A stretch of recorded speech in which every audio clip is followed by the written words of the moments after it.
A atração a seguir é recomendada para todas as idades.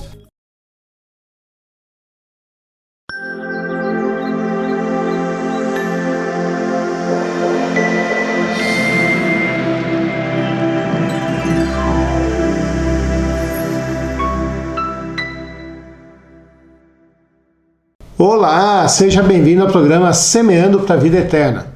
Este é um programa da Igreja Presbiteriana de Lages. Nós estamos aqui em Lages há mais de 100 anos atuando como igreja autônoma, independente, há 68 anos. Estamos completando agora em janeiro. Queremos convidar você para estar conosco. Nossa principal função qual é?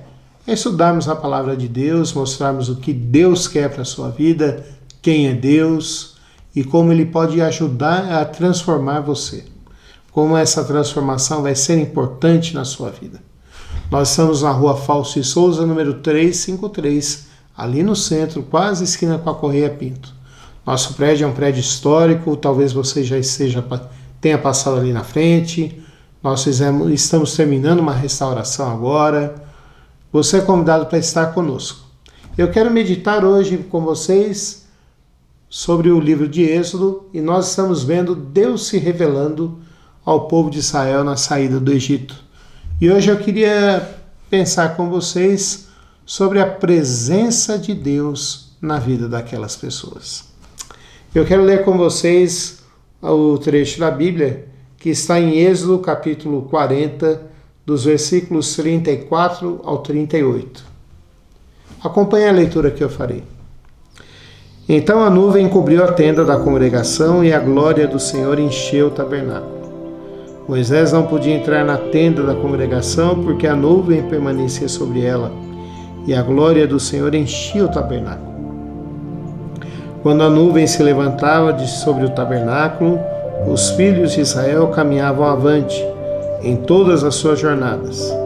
Se a nuvem, porém, não se levantava, não caminhavam, até o dia em que ela se levantava. De dia a nuvem do Senhor repousava sobre o tabernáculo, e de noite havia fogo nela, à vista de toda a casa de Israel, em todas as suas jornadas. Vamos orar? Senhor nosso Deus e Pai, nós queremos te agradecer, porque nesse momento do dia, nós podemos parar um momento para pensar, refletir e imaginarmos, Senhor Deus, e pensarmos sobre quem Tu és e a Tua grandeza, Pai. Queremos Te implorar e Te suplicar que o Senhor nos abençoe agora com Teu Santo Espírito, Pai, para que nós possamos ler e entender a Tua palavra. Para que a gente possa, como filhos do Senhor, buscarmos a Ti, sermos edificados por Ti e fortalecidos por Ti. Abençoa as pessoas que estão assistindo esse programa, Pai. É a nossa oração em nome de Jesus Cristo. Amém. Talvez você já tenha visto alguns dos filmes que falam sobre a saída do povo de Israel do Egito.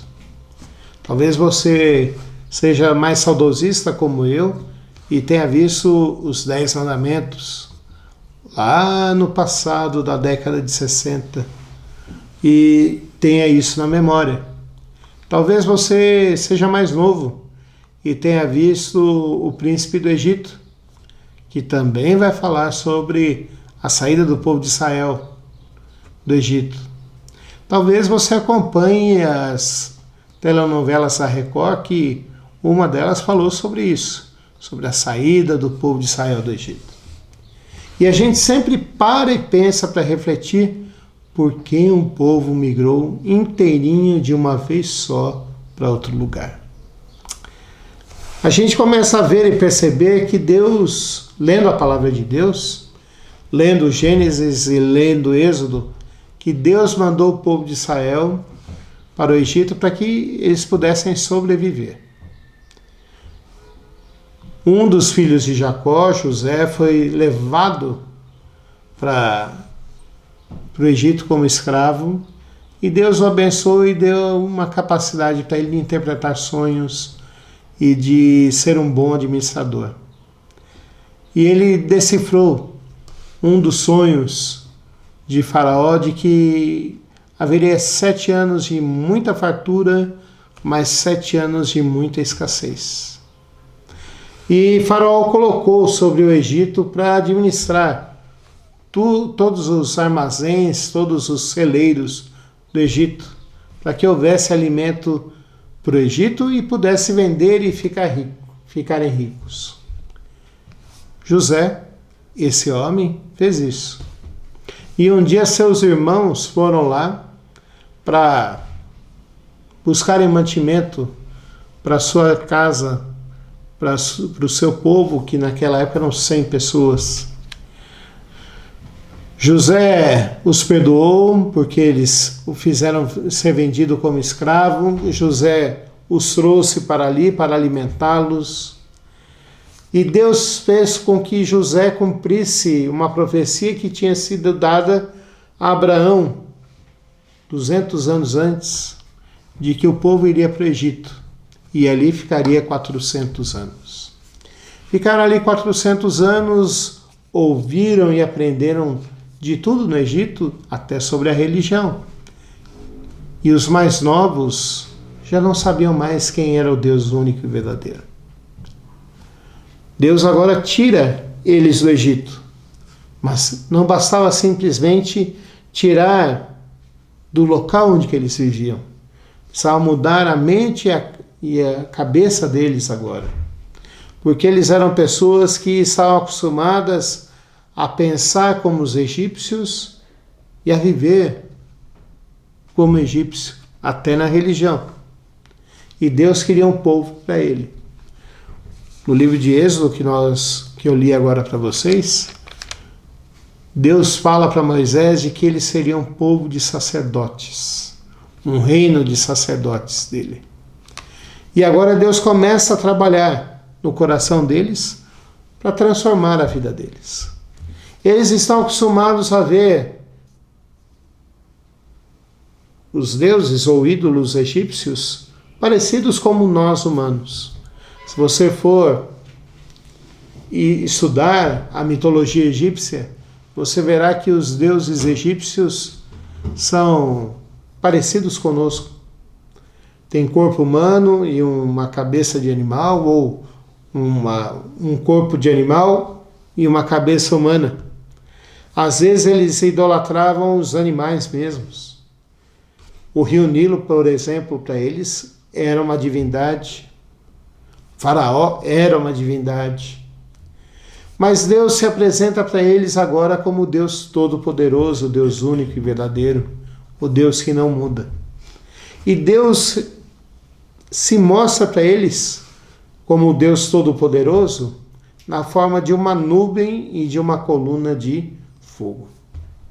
Se você começar a olhar o texto bíblico, você vai ver que essa teofania, como a gente chama, essa representação de Deus, Deus tomando uma forma, começa lá no capítulo 14 de Êxodo, quando essa mesma nuvem que representava a presença de Deus e o anjo do Senhor ali, a pessoa de Jesus Cristo, ficou entre o exército de Faraó e o povo de Israel, não deixando com que o exército de Faraó tivesse contato com o povo de Israel.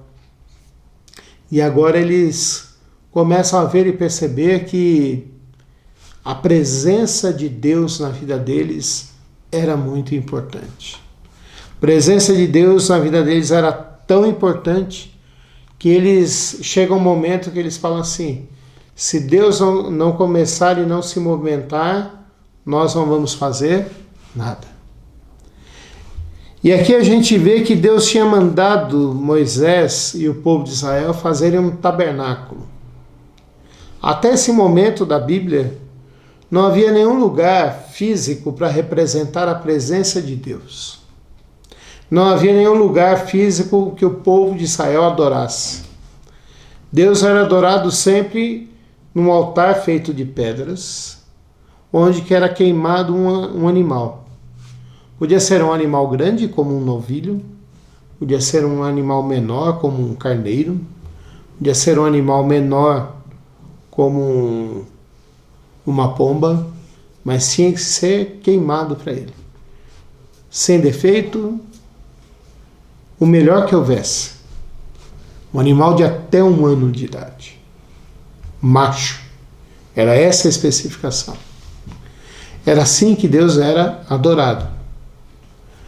E agora Deus fala que ordena o povo de Israel a construir uma tenda.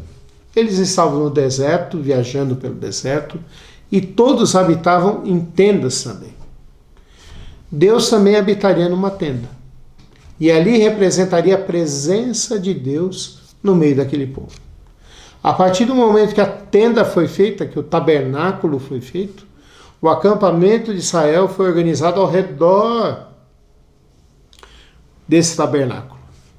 Eram 12 tribos, 12 filhos de Jacó, 3 de cada lado, e cercavam ali o tabernáculo. Isso representava que o centro da vida de Israel era o culto a Deus e era a presença de Deus. Ele mandou fazer utensílios caríssimos, mas que representavam sua grandeza, seu poder, sua santidade.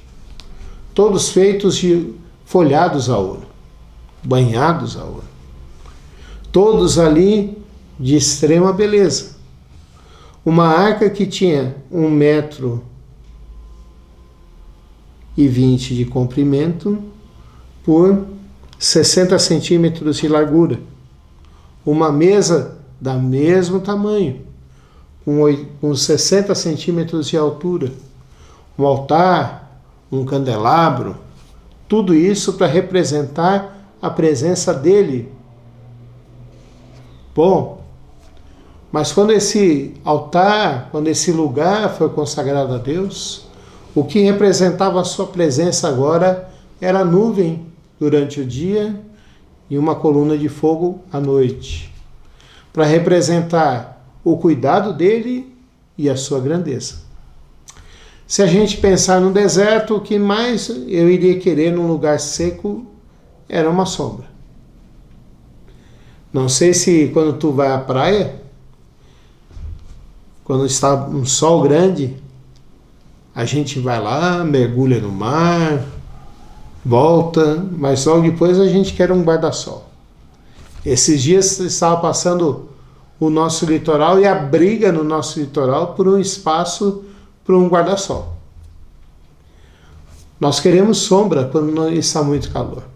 Quando eu ando aqui nas ruas de Lages a pé, e eu costumo andar a pé aqui no centro, a primeira coisa que eu procuro é qual lado da rua está com sombra. Porque branco assim não pode pegar muito sol. A nuvem representava o cuidado de Deus com aquele povo e a presença dele ali. Representava que ele estava com eles todos os momentos. Representava que ele estava ali cuidando deles, acompanhando a vida deles e mostrando o que eles deveriam fazer. À noite, o deserto tem a característica de esfriar.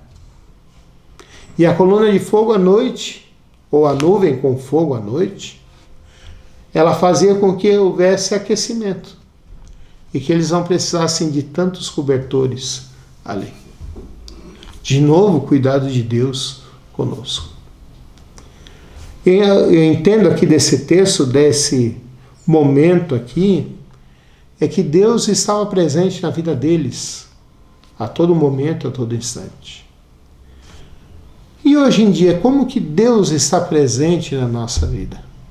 Como Deus está presente no meu viver, no meu levantar, no meu dormir?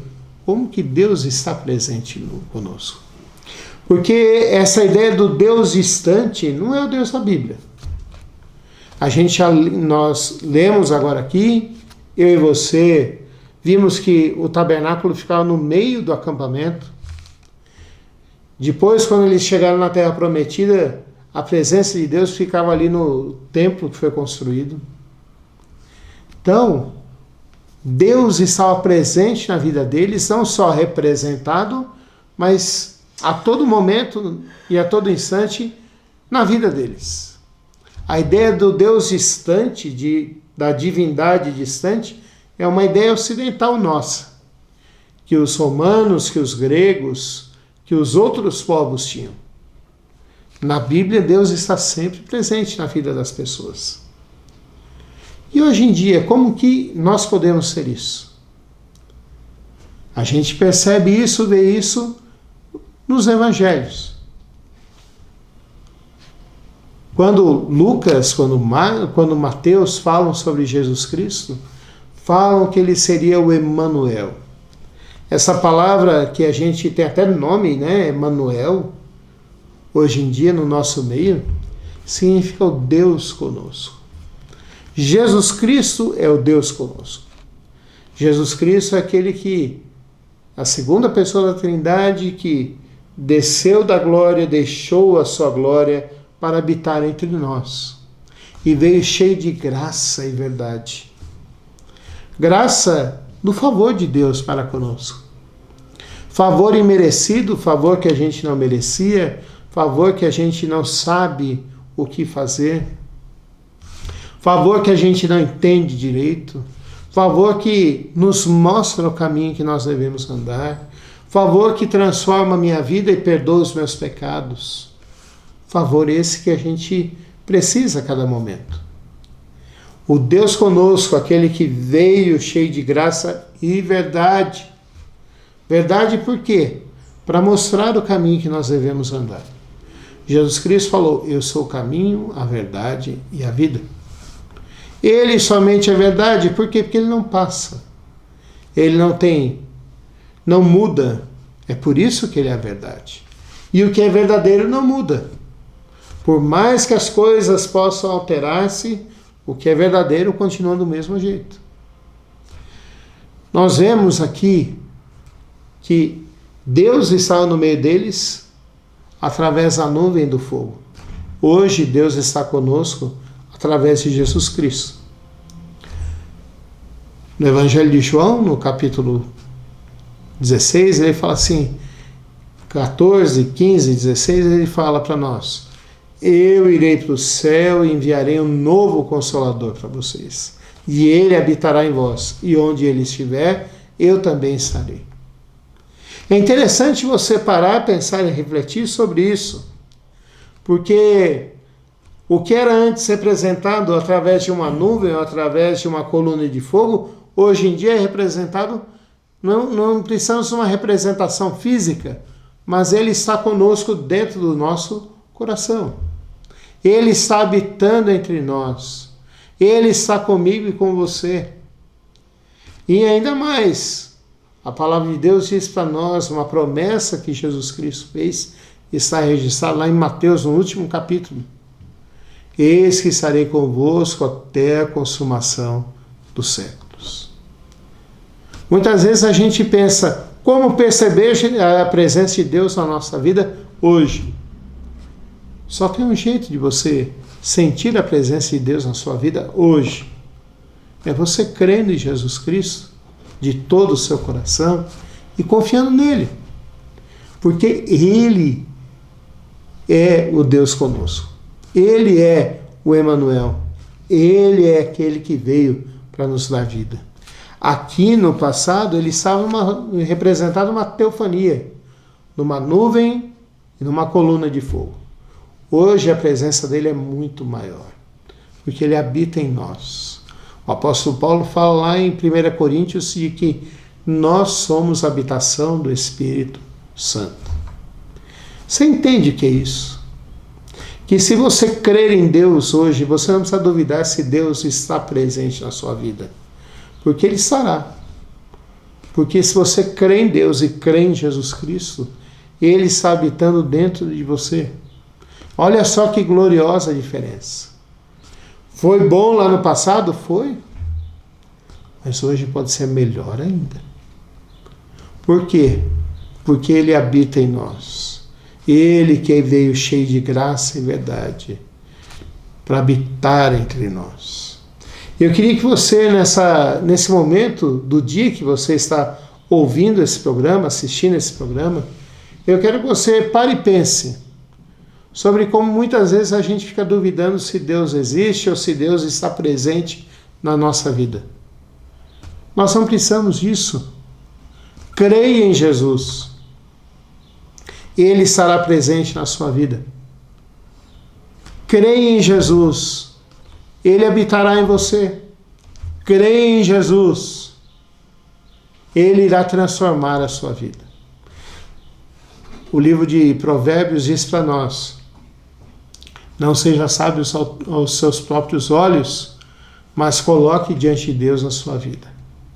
Se você orar e colocar diante de Deus a sua vida, você verá que Ele vai mostrar o caminho que você deve andar.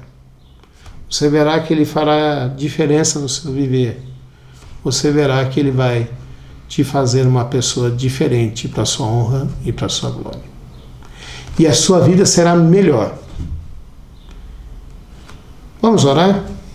Senhor nosso Deus e Pai, nós queremos te implorar e te suplicar que o Senhor nos ensine, Pai, a cremos em Ti de todo o nosso coração. Cremos que o Senhor é o Deus único e verdadeiro.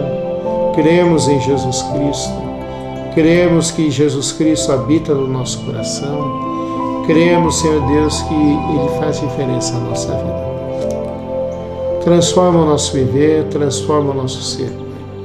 Abençoa as pessoas que estão ouvindo esse programa, Senhor Deus. Faz com que elas parem, pensem, reflitam sobre como é bom, Senhor Deus, ter a Tua presença na nossa vida.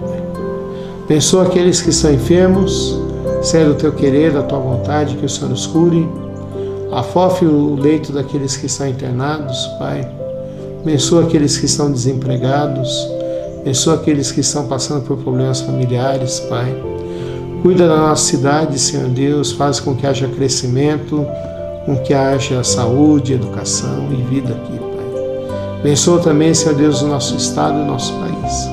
É a nossa oração em nome de Jesus Cristo. Amém.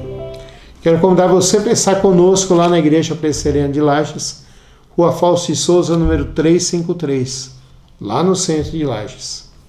As principais atividades nossas são os domingos. Domingo, 9 horas da manhã, começamos com culto, 10 horas a escola dominical e às 19 horas um outro culto. Que Deus te abençoe e continue com a programação da Nova Era TV.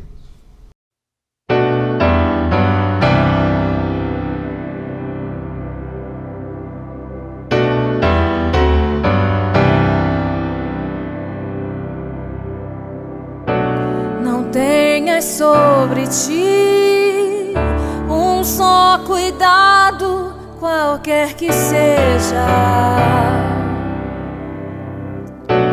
pois somente um seria muito para ti. É meu, somente meu, todo o trabalho. Teu trabalho é descansar em mim.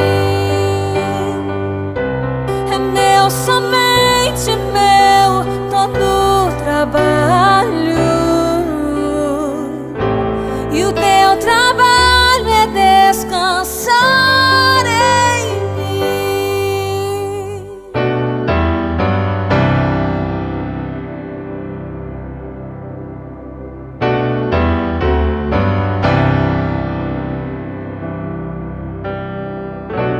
Não temas quando enfim tiveres que tomar decisão.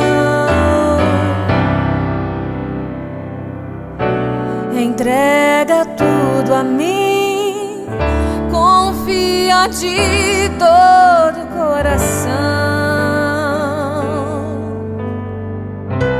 É meu, somente meu, todo o trabalho. Teu trabalho é descansar em mim. É meu, somente meu, todo o trabalho. E o teu trabalho é descansar